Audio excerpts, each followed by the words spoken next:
It's time for Positively Kansas. Coming up, nothing has shaped civilization more than the written word. And now books are changing lives in a whole new way.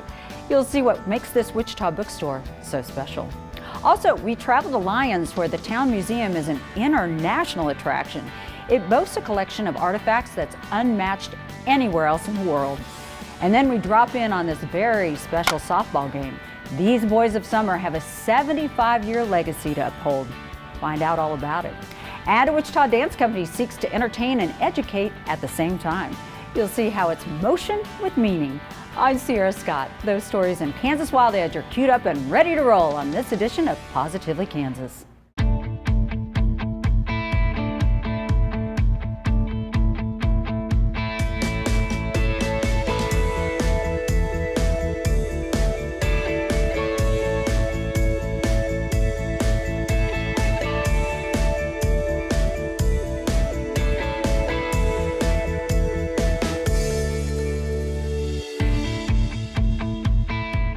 Computer and inventory skills, working with others, and most importantly, providing a sense of purpose by having a job. A unique bookstore on the campus of Wichita's Union Rescue Mission is providing all that and more to men working hard to turn over a new leaf. Anthony Powell has the story. Restoration, recovery, re-engagement, and rescue.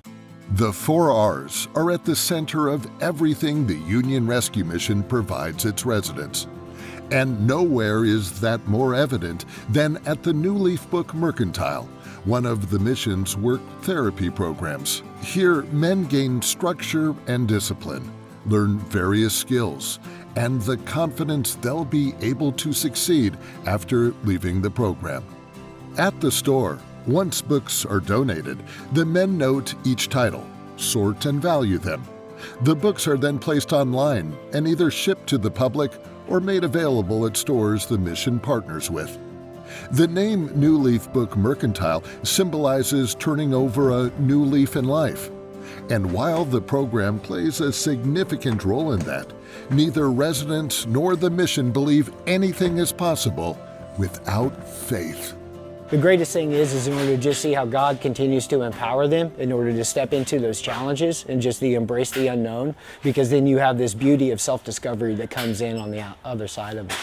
You don't have to spend much time here at all at the New Leaf Book Mercantile to find countless stories of inspiration and hope, men who are working oh so hard to turn their lives around. Anthony Irby says running the streets caught up with him, so he turned to the mission. Best help I've ever received. Working in the New Leaf Book Mercantile has provided the perfect recipe to start a new life. It's got me back to where I needed to be when it comes to working and helping and building relationships with people, because I lost it all and stuff like that. So it's just giving me a togetherness back again in my life. For the first time in a long time, Irby believes he can achieve something that once seemed impossible. A responsible adult, you know, with the responsibilities of working, maintaining a house. For Jerry High, meanwhile, this is his second time at the mission. After I fell on my face because I didn't make total commitment to what you can have the knowledge in your head, but you got to put it in your heart and you got to act on it. And I got away from my Bibles and my prayers and the church. But High says this time around, working in the bookstore has provided him renewed determination and focus. It's rewarding to try to do things, you know, and to be responsible. That's what we learn. We learn to be responsible, we learn to be accountability, we learn to be unable to get back in society. We see little wins all the time. Working in the New Leaf Book Mercantile has enabled several residents to obtain full-time jobs, like warehouse work and parts distribution. But employment is not the only benefit. This is like a new family for me, you know. Outside of my immediate family, this is my family right now. As for a message to those struggling in life, the men say the rescue mission works miracles. But there's another decision that must be made before coming here. If we choose God, we'll see that everything's much, much easier. In Wichita, I'm Anthony Powell for Positively Kansas. The Union Rescue Mission has been helping men in need every day since 1950. It's the largest emergency and life-changing center for men in Kansas. Local historical museums dot the Kansas countryside and offer fascinating glimpses of the way life used to be. But in Lyons, the history goes back almost 1,000 years. Jim Grayway shows us how relics of an ancient civilization are preserved in the largest collection of its kind that you can find anywhere. In Lyons, Kansas, the grand stately 1910 courthouse stands as a lasting symbol of the European settlement of Rice County. Just a block away at the County Museum, displays on the bottom floor reflect what are traditionally considered the early days of civilization here in Kansas. That's the late 1800s and early 1900s. But walk up a few steps to the main floor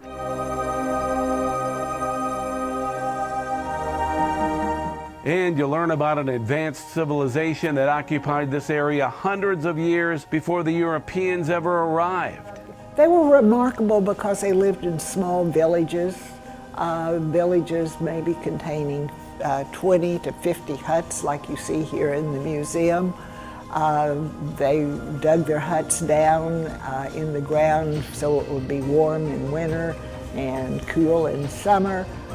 They were a very efficient group of Native Americans. What is now identified as Quivira was the province or territory of the ancestral Wichita Indians. It included 3 areas of settlement in what is now Rice County, in McPherson County, and in Cowley and Butler counties. They had a complex culture.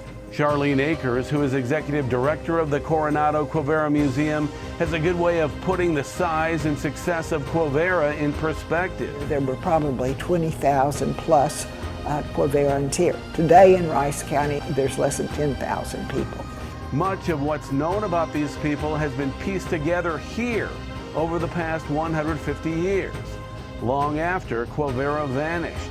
As they were plowing their fields, homesteaders would find the artifacts and they would collect them, once again putting them in boxes, not knowing much about them. Along with the Native American items that were turning up here, there were artifacts that appeared to come from Spanish conquistadors. Archaeologist Don Blakesley says these discoveries helped solve an ages-old mystery surrounding the route taken by Spanish explorer Francisco Vasquez de Coronado, who led the first European expedition ever through what is now the southwestern U.S. The understanding of where Coronado went really started in Rice County. There were 2 brothers, they ran the newspaper, the Jones Brothers, back in the 1920s. Who got interested in the archaeology and pretty quickly figured out this must be where Coronado went. And they were right. And their work drew in the Smithsonian beginning in the 1940s and led to some major excavations there. And people have continued the interest all along. Blakesley has inventoried the museum's entire collection of 50,000 Quiviran objects. That's the largest such collection in the world. Well, my favorite one would be the small case that we have just inside the door. It contains a bone, and you ask people what do you think the bone is used for, and that bone has notches on it. Well, it took Dr. Blakesley to explain it, what it was, and it is a musical instrument. Other fascinating finds include tattoo needles. The Wichita were known for the men for their tattoos that went from their eyes back to their ears and may have surrounded the eyes, that's not clear. But it was a distinctive marking of their group. Some of the artifacts are native to other tribes in other regions of the continent. This led to the discovery that these people were traders. They would walk hundreds of miles to exchange goods. Quivira's primary industry was buffalo. They were producing bison products for the southern United States, is what it boils down to. It is believed that residents of Quivira produced buffalo horns that ended up in what is now Florida. Blakesley says they also altered their environment, somehow replacing the land's tall grass with short grass to better feed their buffalo herds. The tall grass started growing again only after the Quivirans were run off by the Europeans. They were curious, that they talked to their neighbors, that they traveled, that they, some of them, not all of them, gathered empirical information about their environment and tried to figure out what the heck was going on. Their equivalent of our scientists. They were far more like us in many, many ways than people imagine. There is so much more you can learn about Quivira and the Wichita people. An actual visit to the Coronado Quivira Museum in Lyons is a great place to start. In Lyons for Positively Kansas, I'm Jim Grayway. The Coronado Quivira Museum in Lyons is open Tuesday through Friday from 10 to 4 and Saturday from 10 to 1. Kansas has a rich baseball and softball history going back more than 150 years. The city of Newton stands out in this history. It's been hosting the Mexican-American men's fast pitch tournament for 75 years. Chris Frank reports on the tournament that's such a family affair. The crack of the bat sending softballs flying, heard at this tournament in Newton for 75 years. The Mexican-American men's fast pitch tournament billed as the oldest such tournament in the country. A lot of tradition here. It's a big event for our local community. A lot of families involved, generations, so it's a big deal here in Newton. A big deal in Newton and the region, with teams coming from several states. My father was one of the founding fathers of this tournament in 1946 after they got back from World War II. Come down, here we go. Manuel Jaso, born and raised in Newton, and also raised with this tournament as well. For us, it's a rite of passage, tradition. My father, like I said, helped start this tournament, and so I have 4 brothers other than myself that play. I have numerous nephews, cousins. I've even had a few nieces now playing in this tournament, so it's the family affair for us. That family affair he speaks of is seen in the stands, on the teams, and certainly outside the fences in the shade. It's tradition. My uncles played in this tournament, and so it's just tradition that we come up every year. And we enjoy the whole entire weekend being with family and watching the games. Mona Gonzalez Wilson drives up from Fort Worth, Texas to attend. The fans who sit and watch from the stands or the shade will tell you coming here year after year is about more than just fast-pitch softball. It's the heritage part of it, the Mexican-American heritage and that, and then everybody that has ever come to play or been a part of the players has just been a fascination with everybody that comes in out of town. Knock it out, get one. Wilson grew up a Gonzalez in Newton. Her dad, being in the Air Force, had the family moving around the country. But Newton? This is always home. And this annual tradition keeps her coming back. It's home. It's family. It's tradition. It's still laid back here. Wilson says those traditions keep players and fans coming back also. She's not surprised it's lasted 75 years. And I feel comfortable here. My family's here. So yeah, it's always an enjoyable time to see the games, to eat the food, to meet people. There are ties between baseball and railroad work. Railroad companies recruited Mexican nationals to immigrate to build tracks in the U.S. Baseball became a favorite pastime in off-work hours. Jaso says this tournament got its start at a time when there was racial and ethnic separation. He says Mexican Americans weren't being welcomed onto Anglo teams. It was more probably because of separation from Anglos to Mexicans. We couldn't play in the same leagues together. We couldn't play in the same tournaments together. So we had to form our own tournaments and our own leagues. And so that grew from there. Jaso started playing in 1971 and finished his playing career in 2013. He was tournament director for 18 years. Now he's Hall of Fame director and helps out where needed. Jaso says many of the first Mexican Americans coming to Newton for railroad work played baseball. He says the tournament evolved to the fast pitch softball that is now played. The tournament started on just one field. Now the games are on 3 fields. There are 15 teams in this, the 75th tournament year. Hopefully it means as much to everybody else as it does me. My biggest goal when I took over was just to keep it alive. Todd Zinner's path started with shagging balls as a youth to playing, managing a team, and then to tournament director the past 4 years. Now, such an event brings in visitors' dollars to Newton, with motel occupancies sold out 2 weeks before the first pitch. Jaso says over the decades, there has been a growing inclusive acceptance of this tournament. He says in the beginning, there were only 1 or 2 non-Mexican American sponsors. That's changed, he says. Plethora of sponsors now, and it's just a whole new ball game as far as donations, and it's great. There is a lot of pride amongst the teams. The players are competitive and take their play on the diamond seriously. A lot of people, they keep telling me, this is our World Series. We want to win this tournament because we think so much of the Newton tournament. And so it's just a tradition like our father started that we want to continue. And so far, they are keeping the tournament alive, with the pitches coming in fast and the balls flying out fast. In Newton, this is Chris Frank for Positively Kansas. The director says the tournament has a lot of life in it, and the expectation is runners will be rounding those bases for decades to come. Now to our weekly nature segment featuring some feathered visitors who are always either coming or going. Mike Blair shows us why ospreys are Kansas's most interesting migrants.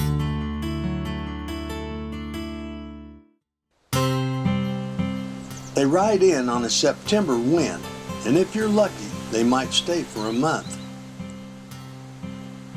The males come alone. The females sometimes with young, teaching them the ropes and the routes of migration.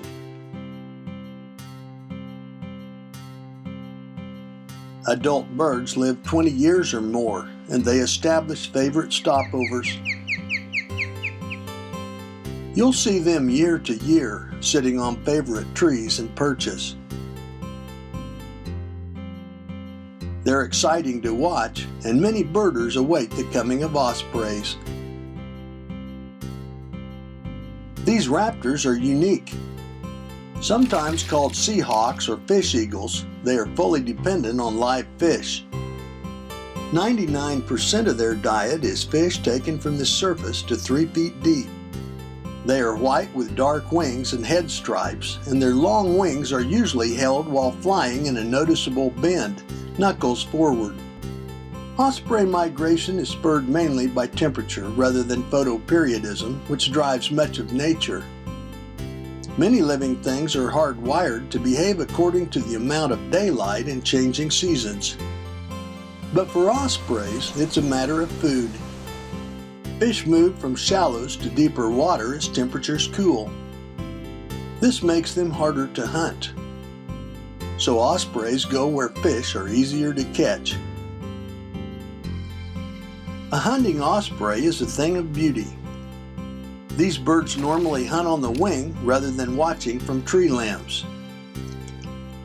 Though this consumes far more energy, it provides best opportunity to dive on a fleeting surface target which might appear for only seconds. Ospreys see about 5 times better than humans, and they can spot the flash of a fish from hundreds of yards away. Hunting is best in smooth water where waves don't confuse the view. But ospreys are capable hunters in all weather conditions. While hunting, an osprey flies in circles over the water, and it may stop to hover when it spots a potential meal. Once locked on target, it rolls and dives, correcting course as it goes. Just before striking, It throws its feet forward with sharp talons spread wide. The talons snap shut on contact in only 2/100ths of a second, faster than you can blink an eye. The osprey's spiny foot pads help to hold a slippery fish. Like bald eagles, an osprey may snatch a fish from the surface without getting wet. But most of the time, it plunges directly in, sometimes at 80 miles per hour. It may go completely under for a moment. Then it flaps its powerful wings and lifts from the water, even with fish that may double its weight. Experienced adult ospreys may check their dive several times if a catch isn't fairly certain. Success rate for adults is usually about 75%. But nothing is for sure, and sometimes the fish escapes. Watch in slow motion as one fish is knocked from the water, splashing back in to live another day.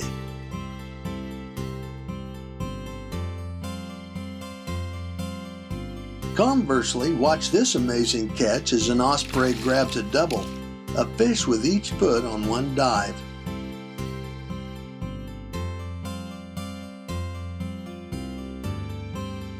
Fall is the best time to observe ospreys in the Midwest.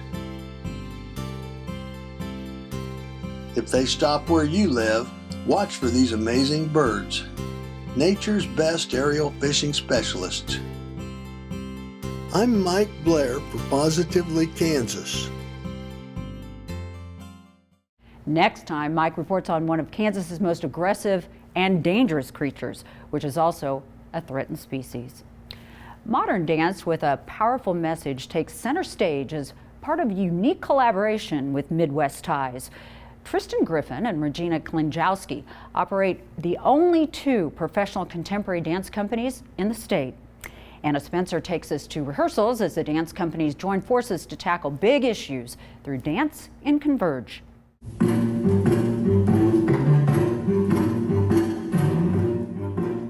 For these dancers, each movement tells a powerful story.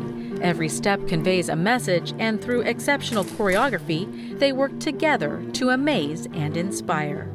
The Regina Klinjowski Dance Company is in the midst of rehearsals for a summer performance titled Converge, a distinctive collaboration that brings together the work of two Kansas studios with choreographers from across the country. The project debuted right here in Wichita. It's all part of the director's vision as she moved her studio to the Wichita area after leaving Los Angeles 7 years ago. There was a wonderful burgeoning, young dance community here, and so I was very excited to bring what I had already kind of grew and developed here in Wichita, and then so excited to meet Tristan Griffin, who also is doing the same thing up in Kansas City area. So the two of us, after talking, really realized, well, we have these wonderful resources, we have this work that we're doing that we've been doing for a long time. Let's come together and do this in the state and try to expose more audiences to what we're doing, and that this is out there. This is an option for entertainment. It's an option for art. We're part of the artistic landscape and grow the awareness for contemporary dance. The planning for Converge began a year and a half ago. RKDC teamed up with the Tristan Griffin Dance Company in Kansas City, the only other professional contemporary dance studio in the state.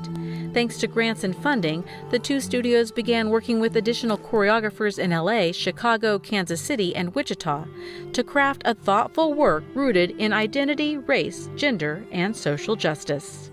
We were really interested in people who were really doing work, thoughtful work rooted in identity and social justice, in themes, current themes, and really had different influences and different aesthetics, different types of contemporary work and backgrounds, so that our dancers could come together and experience different styles. Wichita State University School of Performing Arts is a sponsor and offered space for the rehearsals where performers from the Midwest work long hours to prepare for the piece. The contemporary dance is both demanding and technical, requiring the dancers to train as high-level performing athletes. Washington native Raul Revis has been dancing his whole life. 3 years ago, he moved from Los Angeles to Wichita.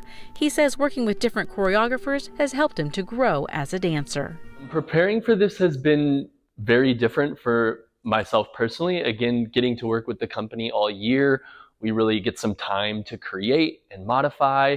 And then this is a very condensed and fast process where we're learning about a piece a week or maybe even in a weekend. And these are fairly long pieces, anywhere from 12 to 20 minutes long that we're learning in 5 to 6 days. So you really have to come in just open to receiving all of the information, working with other people, being flexible, because again, things are always changing and modifying as the choreographers are working with new people and setting new things and wanting to try something maybe that they did in the piece before that now they're wanting to do, or again, it's a whole new work like Regina's doing in the show. So again, it's being created somewhat in the moment. So again, you just have to really be able to take all that information in and try to apply it to your body as quickly as you can. Raul says the work goes beyond the studio as dancers must take time to recover physically from the demanding rehearsal process. The work premiered in Wichita and traveled to Kansas City and wrapped up in Lawrence. The creators say one purpose of the piece was to expose audiences across the state to their message and art form.